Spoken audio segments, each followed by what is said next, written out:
Day 57. Got just out the shower. Just had a really good workout, but my mind, I feel like we're not using our brains right now. I said it last year. I just shared this on my Instagram story again, shared it on Twitter again.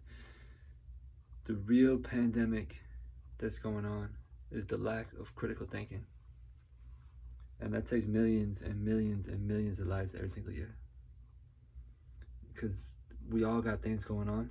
We all got different things that we can look at, that we can think about, that we can actually study, but we don't. We just accept things that don't make sense. We do things for no reason. We act without intentionality. We forego our personal ambitions. For what?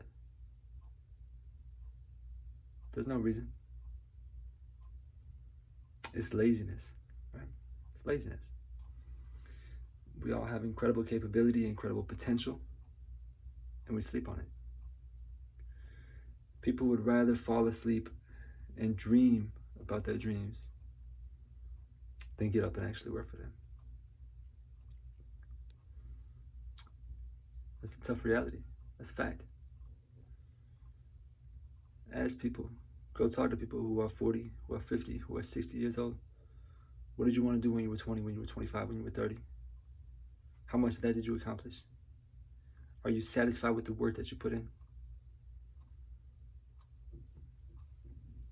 Are you in a better place than you thought you would be when you were 25 years old? When you were 15 years old?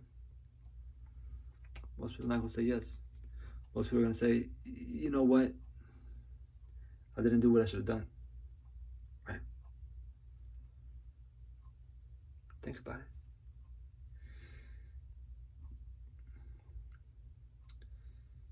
This evening I did a workout. I put on the 25-pound vest and I put on the 45-pound vest. I put on 70 pounds. That puts me at almost 250. I did 3.25 miles in 46 minutes. I walked those miles at a 14 minute and 30-second pace. At 70 pounds above my body weight. It's like one of those things, it's like a shock to the system. Because honestly, I look myself in the mirror right now and I don't think I should be able to do that. I shouldn't be able to move that quickly with that much weight on me when I'm used to carrying around just 170 pounds. But I did it. And I would do it again too. I saw something on Yahoo News earlier. I really felt the need to address it. And I know I'm going to be documenting this entire collection of 75-part videos. So I need to make a quick side statement here. Everything that's going on, it's October 2021. COVID-19 is present in the world. People are handling it in different ways. California is mandating the vaccine for all children in school systems. Florida has banned people from requiring the vaccine as part of a condition of employment. Norway has reclassified COVID as a flu, or as the flu. There are many different things going on, many different people doing different things. We have to be able to think critically and make decisions, right? So I saw something from Yahoo News. They said that the vaccine for adolescents ages 12 to 18, based off their study, has a 93% effectiveness. Okay, when you dive into the numbers, 93% effectiveness at decreasing the risk of hospitalization or preventing hospitalization. CDC reported that from March 1st, 2020 to the end of June 2021, that 49.6 out of 100,000 adolescents were hospitalized with COVID. 49.6 is 0.00049%. So you want to cut that in half, you go from 0.00049% to 0.00025% or 245 if you want to be exact.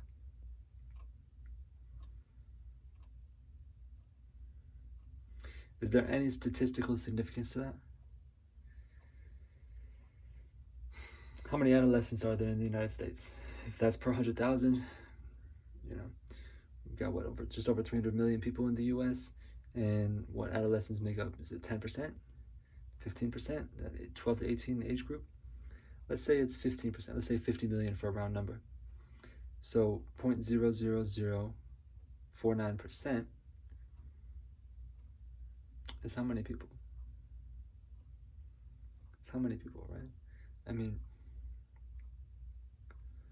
49.6 out of 100,000. So 49, add a couple of zeros, 49,000.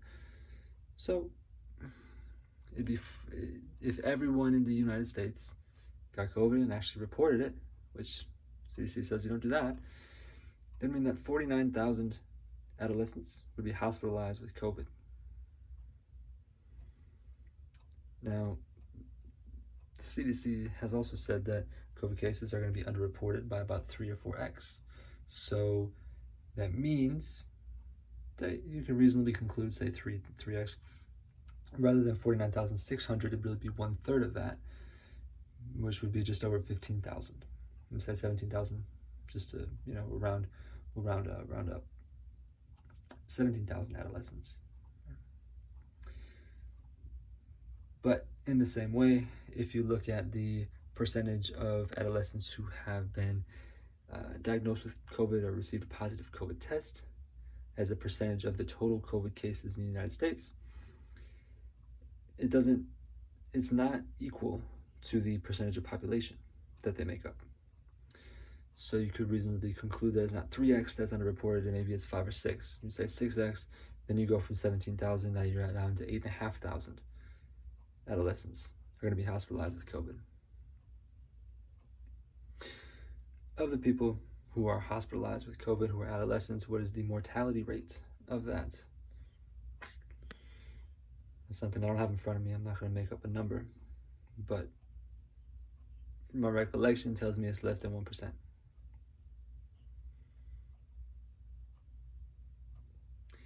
This sort of thing should be entirely a free choice, 100%. Living in the United States, you should be able to review the data yourself, have access to complete information if you choose to use it. Once again, the real pandemic being lack of critical thinking. And then you should be able to execute on that decision without restraints, without restrictions. Things like hospitals preventing people from getting an organ transplant because they're unvaccinated. Things like hospitals firing unvaccinated staff. Was the entire hospital staff not unvaccinated for the past 18 months? Not past 18 months, for the first 9 months of the pandemic? And how much of that hospital staff tested positive for COVID?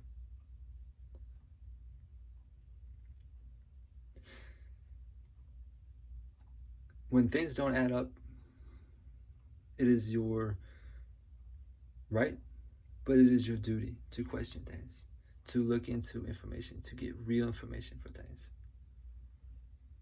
Like I'm telling you, my mind right now is more refined than it's ever been. Things don't get past me right now. When things don't add up like this, I'm going to look into it, I'm going to check it out, and I'm going to make my own decision, I'm going to make my own conclusion. That's what freedom is.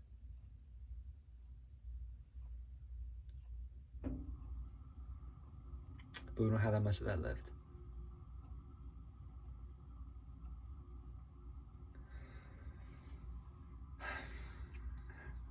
This is what 75 hard is for me. I know that I can't control so many things in the world, but I can control myself. And I can control how I react in situations. I can control how I act in situations. That's what I do this for. I need to make sure that I'm alert and that I'm ready for whatever comes my way. Because I know that people around me, not everyone's prepared. Not everyone's prepared for what's upcoming, and they're not going to be able to recognize it when it does start to come. Because it already has. Inflation for the past month was 6%. Is that right? Supply chain issue, we got thousands and thousands of cargo ships, container ships on the water.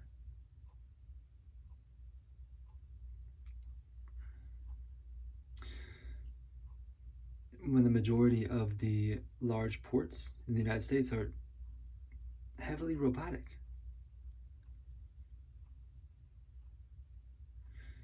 You can't find truck drivers because they're required or could be potentially required to get something that they don't want.